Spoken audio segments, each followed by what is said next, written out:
తెలంగాణ భవన్లో BRS working president KTR మాట్లాడుతున్నారు. అలా చూద్దాం.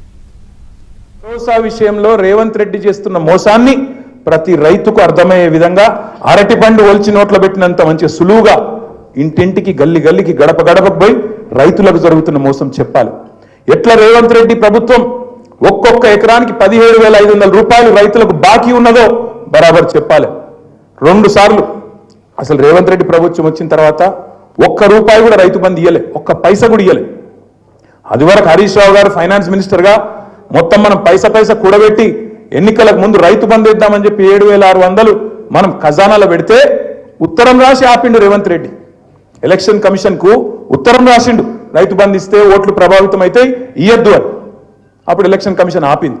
అదే పైసలు మనం కూడబెట్టిన పైసలు, మన ప్రభుత్వంలో మనం ట్రెజరీలో పెట్టిన పైసలు 4 నెలలు సతాయించి నాట్లు వేసేటప్పుడు పడాల్సిన పైసలు ఓట్లు వేసేటప్పుడు వేసిండు ఎలక్షన్లలో. అది తప్ప ₹1 కూడా రైతుకి ఇచ్చింది లేదు. ఇక రుణమాఫీ విషయం మీకు తెలుసు. రుణమాఫీ అంతా మోసం. ప్రతి దేవుని మీద ఓట్లు పెట్టిండు, కనబడ్డ దేవుళ్ళందరి మీద ఓట్లు పెట్టిండు, కానీ ఇంతవరకు రుణమాఫీ కాలే. మొన్న అసెంబ్లీలో అడిగిన నేను, పోదాంపా మరి మీ కొండారెడ్డిపల్లె పోదామా, కొడంగల్ పోదామా, ఒక్క దగ్గర నన్న 100% రుణమాఫీ అయిందని చెప్పి రైతులు చెప్తే రాజకీయ సన్యాసం తీసుకొని రాజీనామా చేసి ఆడికెళ్ళి పోతామని చెప్పినాం.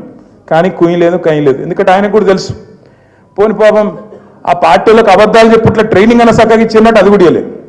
ఒక ఎమ్మెల్యే లేచిండు పెద్దపల్లి, ఆయన లేచి మీరు రండి ఇప్పుడే పోదాం, మా పెద్దపల్లిలో 60% 70% అయిందని చెప్పిండు. మేము చెప్పింది గదేరా నాయన, మొత్తం కాలేదు, గిదేమేం చెప్పింది మీ ముఖ్యమంత్రి 100 అంటుడు, నువ్వు 60 అంటూ నువ్వు కింద పోతే చారాన కాలే, సిగ్గు లేకుండా మాట్లాడుతుండే మళ్ళీ సపరేట్ నోరు ముసుకొని కూర్చున్నారు. ఇక ఈ మోసం చెప్పాలి.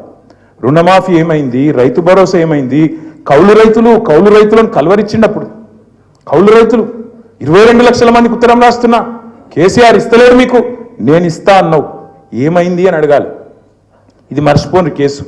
ఈ కేసు నేను కొట్లాడతా, మనకు మంచి లాయర్లు ఉన్నారు, జోర్దార్ లీగల్ సెల్ ఉన్నది, ఆ కేసు సంగతి మేము చూసుకుంటాం. మీరు దాని గురించి మర్చిపోండి, దాని గురించి ఆందోళన చేయాల్సిన అవసరమో బాధపడాల్సిన అవసరమో లేనే లేదు. మీరు చేయవలసింది, మనం చేయవలసింది బీఆర్ఎస్ పార్టీగా తెలంగాణ ప్రజలకు ఒక రక్షణ కవచం లాగా నిలబడి ఈ సంవత్సరం మొత్తం ఈ మోసపూరిత కాంగ్రెస్ ప్రభుత్వం యొక్క భరతం పట్టే విధంగా ముందుకు పోదాం.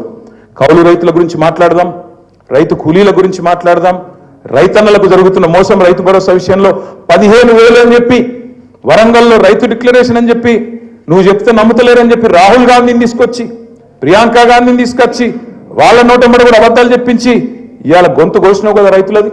దాని గురించి మాట్లాడదాం. ఉద్యోగస్తులకు ఇవాళ భూమితోని సంబంధం కట్ చేస్తున్నావు. ఉద్యోగస్తుడైతే ఆయన కట్ చేయన్న వెంటనే రైతు బంధు, ఆయన మరి రైతు బిడ్డ కాదా? రైతు బిడ్డకు రైతుతో భూమితో సంబంధం కట్ చేస్తావా? వాళ్ళ అమ్మనో నాయననో చేస్తున్నారు వ్యవసాయం, నీకేం వచ్చింది? కట్ చేస్తా అంటాడు. రుణమాఫీ ఇవాళ ఎక్కడ కూడా ఏ ఊరికన్నా పోదాం, చారాననో 30 పైసలు అయింది, ఇంకా 70 పైసలు బాకీ ఉన్నాడు, చేస్తలేడు. అందులో కూడా మళ్ళీ కటింగ్లు పెడుతున్నాడు. ఉద్యోగులకు పిఆర్సీ లేదు. ఇప్పుడే నేను చూసిన ఇక్కడికి వచ్చినప్పుడు నేను హరీష్ రావు గారు ఒక ఏఎస్ఐ మహబూబ్నారాయణ, ఆయన పేరుందా, సాదిక్ ఖాన్ ఏదో ఉంది, ఖాన్ సాబ్, సాదిక్ అలీ, ఆయన ఇప్పుడే ఒక వీడియో పెట్టాడు. పాపం రిటైర్ అయిందట, 8 నెలలు అయిందట, బుడ్డ పైస వస్తలేదు, పెన్షన్ వస్తలేదు, సత్యపిక్తున్నా, నేను పోతున్నా, రేవంత్ రెడ్డికి వీడియో పెడుతున్నా అని చెప్పి ఆత్మహత్య చేసుకుంటున్నాను ఇప్పుడే వీడియో పెట్టిండు.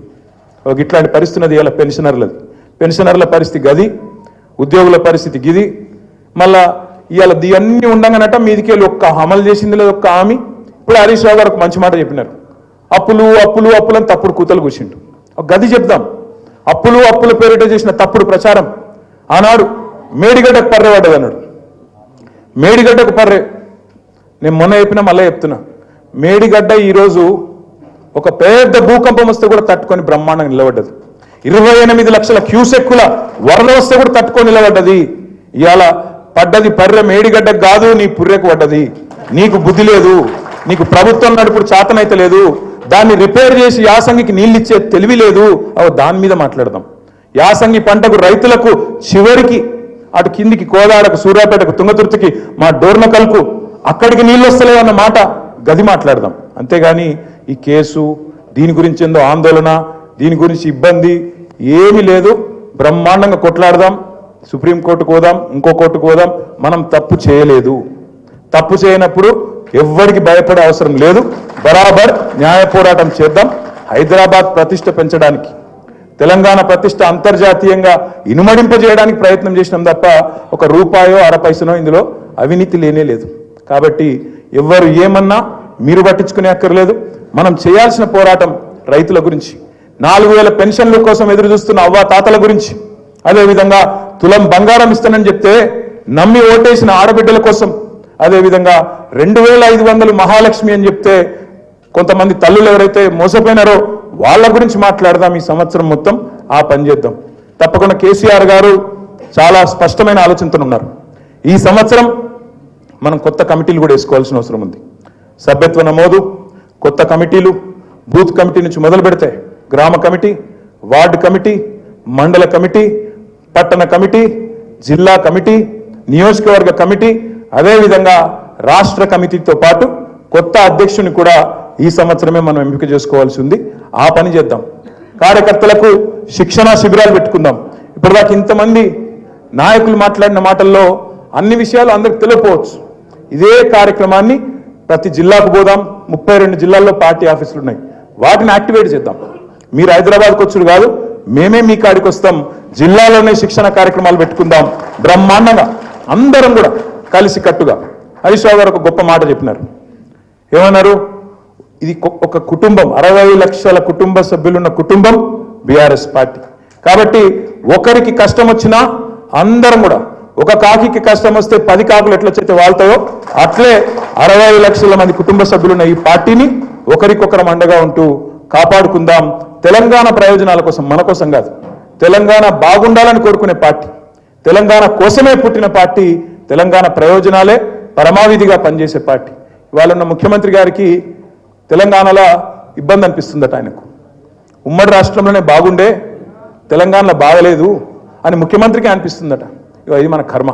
అందుకే తప్పకుండా 100కు 100% పూర్తి స్థాయిలో సబితా ఇంద్రారెడ్డి గారు చెప్పినట్టు ఒక్కొక్కరం ఒక కేసీఆర్ లాగా కొట్లాడదాం, గ్రామ గ్రామాన కథానాయకులను సృష్టిద్దాం. అద్భుతంగా ఈ సంవత్సరం పోరాట నామ సంవత్సరంగా ముందుకు పోదామని చెప్పి తెలియజేసుకుంటూ మళ్ళొకసారి మీ అందరికీ హృదయపూర్వకంగా ధన్యవాదాలు, నమస్కారాలు. జై తెలంగాణ, జై కేసీఆర్. Thank you.